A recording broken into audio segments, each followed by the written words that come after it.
Hi everyone, I am here with a Bible study. I hope you guys are having a great night. The Bible study tonight is in Proverbs chapter 17, and we are to focus on Proverbs 17:17, which says, "A friend loves at all times."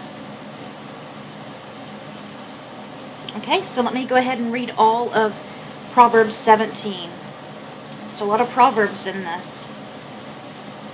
And I really like the first one here because it's so true for me. Not for all people, because some people, like one of my sisters, would love to be in a place full of fighting instead of a peaceful place, but not me. We're total opposites there. Better a dry crust with peace and quiet than a house full of feasting with strife. A wise servant will rule over a disgraceful son and will share the inheritance as one of the brothers. The crucible for silver and the furnace for gold, but the Lord tests the heart, and he sure does. A wicked man listens to evil lips. A liar pays attention to a malicious tongue. And we know Satan's a liar. He who mocks the poor shows contempt for their maker. Whoever gloats over disaster will not go unpunished. As well they shouldn't. How awful is that? And I know people close to me who do that. Even over my own stuff that's happened that has been bad. We didn't get help. They didn't help us. And they laughed about it. But God will get his payback in the end. I don't have to worry about taking a revenge because God will do that for me in his own time. Children's children are a crown to the aged, and parents are the pride of their children. Arrogant lips are unsuited to a fool, however much worse lying lips to a ruler, because they can put you to death legally. A bribe is a charm to the one who gives it. Wherever he turns, a bribe. Did I say bride? A bribe is a charm to the one who gives it. Wherever he turns, he succeeds. He who covers over an offense promotes love, but whoever repeats the matter separates close friends. True, if you do something and you say you're sorry, don't repeat it and do it again, or you just made yourself out to be a liar, because if you was really sorry about it the first time, you wouldn't have done it again. A rebuke impresses a man of discernment more than 100 lashes of fool. An evil man is bent only on rebellion. A merciless official will be sent against him. Better to meet a bear robbed of her cubs than a fool in his folly. If a man pays back evil for good, evil will never leave his house. As well it shouldn't. That's a terrible thing to do. Starting a quarrel is like breaching a dam, so drop the matter before a dispute breaks out. So true. These are so true, and I relate to so many of these with my family, and mostly my family. Acquitting the guilty and condemning the innocent, the Lord detests them both. What a horrible thing to do. But we know that happens. Of what use is money in the hand of a fool, since he has no desire to get wisdom? A friend loves at all times, and a brother is born for adversity. A man lacking in judgment strikes hands in pledge, and puts up security for his neighbor. He who loves a quarrel loves sin. He who builds a high gate invites destruction. A man of perverse heart does not prosper. He whose tongue is deceitful falls into trouble. To have a fool for a son brings grief. There is no joy for the father of a fool. A cheerful heart is good medicine, but a crushed spirit dries up the bones. That is so true. I have been so... I can only talk for myself, basically. I hate saying I, but I can only speak for myself to give examples. A cheerful heart is good medicine. You feel wonderful when you're happy, and you make other people happy. Sometimes just by smiling and being nice, saying one nice thing to them. But a crushed spirit dries up the bones. I've been so down and depressed at times, like when we lost Dottie, that I didn't even want to live anymore. And I felt like my body was dying. I thought I was going to die. That's how bad I felt. I was starting to see things and that wasn't there, and I couldn't eat. I didn't sleep. All I did was cry all day, all night long. For the longest time. I still have those days sometimes, but not like it was. Not nearly like it was. And just recently, I slept with her ashes every single night. Sometimes I even took her to town in my purse. I was really messed up. It felt like it was down to the bones for me. When your heart's breaking so bad, it just feels like your heart really, really, really is painful. It really hurts. Not just emotionally, but physically. Mine did. It's just like your heart's going to explode or stop working altogether. And I'm not joking. I'm 100% telling the truth. But it's been at least 2 months or 2.5 months that I've haven't slept with Dottie's ashes. I got her in here in the living room with a teddy bear, a praying teddy bear over her. So I'm a lot better than what I was. Before, I wasn't living at all. But sometimes my depression gets so bad like that over things. My body just stops. Let me find my spot. There it is. A wicked man accepts a bribe in secret to pervert the course of justice. A discerning man keeps wisdom in view, but a fool's eyes wander to the ends of the earth. A foolish son brings grief to his father, and bitterness to the one who bore him, so to his mother. It is not good to punish an innocent man, or to flog officials for their integrity. A man of knowledge uses words with restraint, and a man of understanding is even-tempered. Even a fool is thought wise if he keeps silent, and discerning if he holds his tongue. Alright guys, that was all of Proverbs chapter 17. Let me close the Bible there. That was in the New International Version. Okay, and let me go ahead and read the devotion for tonight. It is by Heidi Gall. She says, last night I dreamed about a close friend I knew as a teenager, someone I haven't seen for decades. For many years we lost touch with each other, but both of us kept searching. At last we made contact through social media. I had my dear companion back. We live thousands of miles apart. The chances of us meeting again are very low, but we both daydream about it. Yet if I have to wait until heaven for one of her hugs, I can. It'll be worth it.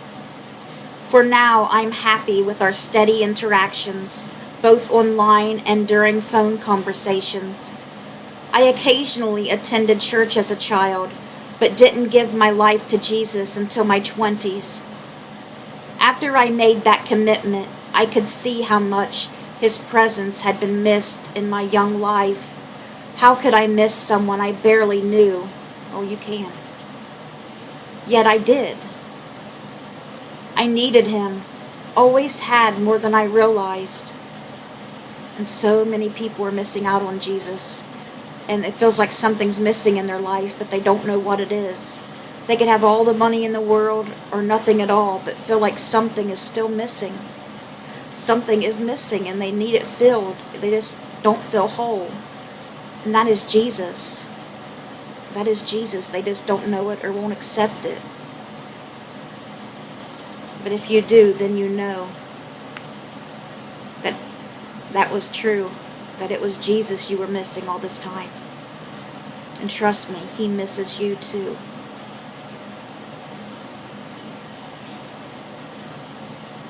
Like the reunion with my long-lost bestie, this was a reunion with my Maker.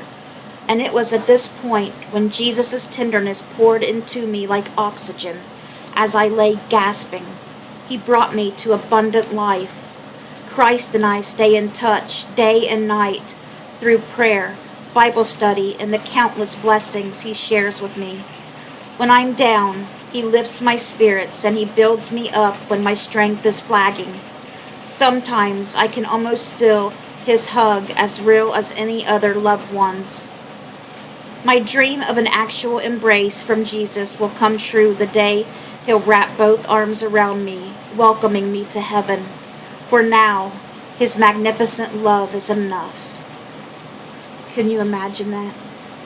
If Jesus hugged you when you went to heaven to stay?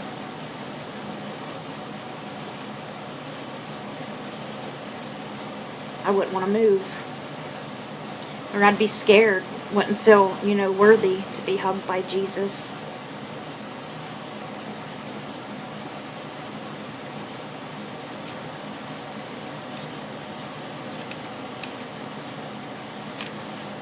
It reminds me of one of my favorite songs, I Can Only Imagine.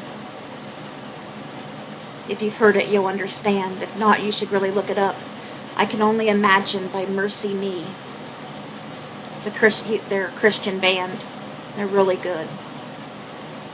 They've actually got a movie out called that too, that's based on the band, a member of the band. I watched it too, not too long ago. It was really good. Okay, here's our faith step homework for tonight, okay? You guys ready? Look up someone you've fallen out of contact with. Get in touch via computer or phone. Pick up where you left off and start blessing each other in friendship game.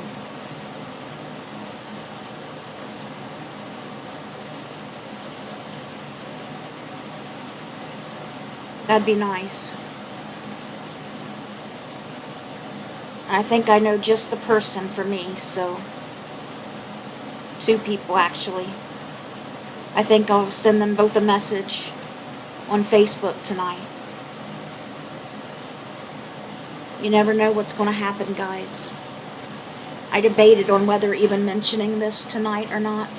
I was going to put it in the Bible study, and I thought no. And I'm not going to say the person's name because I don't want to do that to the family because they might not want it out there, right now. But a friend of ours, she's a woman. She had her fiance. They were engaged. She was a woman too. Well, can you imagine celebrating New Year's with somebody, January 1st, celebrating New Year's with them and kissing them and talking about all the things you're going to do this year, and then 2 days later they die of a massive heart attack, and they're very young and have small children to take care of, but God has called them home just like that, out of nowhere. That's why I keep telling people over and over, you never know when your time is up. This was a shock to everybody. We just found out today. I think it happened today or last night. God takes you when it's your time. When your number's up, your number's up. And sometimes it happens just like that, out of nowhere. She was young, wasn't sick. Nobody had any idea. And she had a massive heart attack and died. And like I said, she left a fiance. She left 4 children, 3 of which are still underage. A little grandson. I'm not sure of her exact age, but she's younger than Sherm, and Sherm's only 44. So you just never know when something's going to happen. She never thought, or her fiance never thought, or her kids. Nobody thought that she wouldn't be here. They thought she'd be here for years and years to come. She was young. She wasn't sick or anything. But God called her home. That's all everybody's talking about today here. It was really sad. It was a shock. Because like I said, Sherm talked to her not too long ago when she was here visiting with someone, because he was taking food around that Mom had gave us to see if anybody here wanted any of it, to share it with people. And he was talking to her then, and all I can think about is the kids. Because 2 of them are still really little. And the older one is still, she's almost of age probably, I'm not really sure. But I know she's underage, and the oldest one, she's an adult now, but barely, you know. The one that's got the kids, she's only barely an adult. And she lives here in our apartment, and it's going to change their lives completely. Completely change their lives.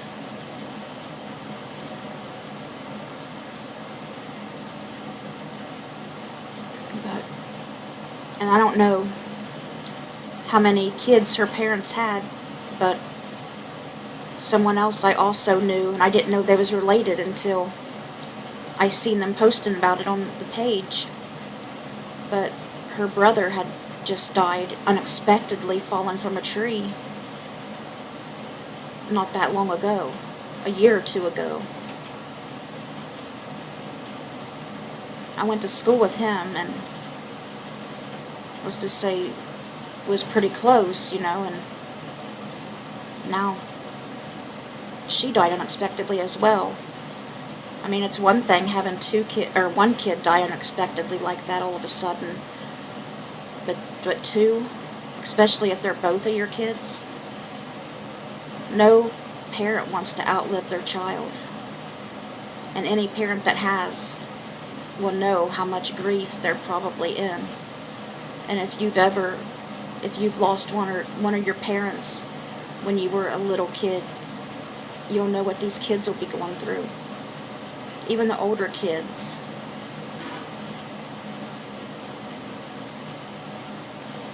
Everything's going to change. Their lives are going to change completely. And you just never know when that could happen to you. We take for granted how much time we have on this earth. People always say, oh, you're young, to so-and-so people. You're young, you got plenty of years left. My life's about over because I'm in my 60s. I'm basically on death's door, but you got your whole life. You don't know that. A little child could die 1 year old, and you could live to be 90 or 100. You can't say that. You can't say that to someone, because only God knows that. Only God knows. Just because someone is young doesn't mean they're going to live for a long, long time. And doesn't mean that since you're old, you're not going to live for much longer. Like I said, the only one that knows is God. So love each other, guys. Love each other. Don't fight. And if you have fought with someone or are fighting with someone, please make up with them. Because you don't know when it's going to be too late. And then after that, there's no taking back what you were saying or what you had said or what they had said. If one of you aren't here anymore, you can't change it any longer. So do it while you're still here when you can. And then when something happens to one of you, you'll both be at peace. You don't want that weighing on your heart the rest of the life you have to live here on this earth. So I will stop there, and I hope you guys have a great rest of your night. And I think I'm going to might possibly do another video or two tonight. Bye, guys.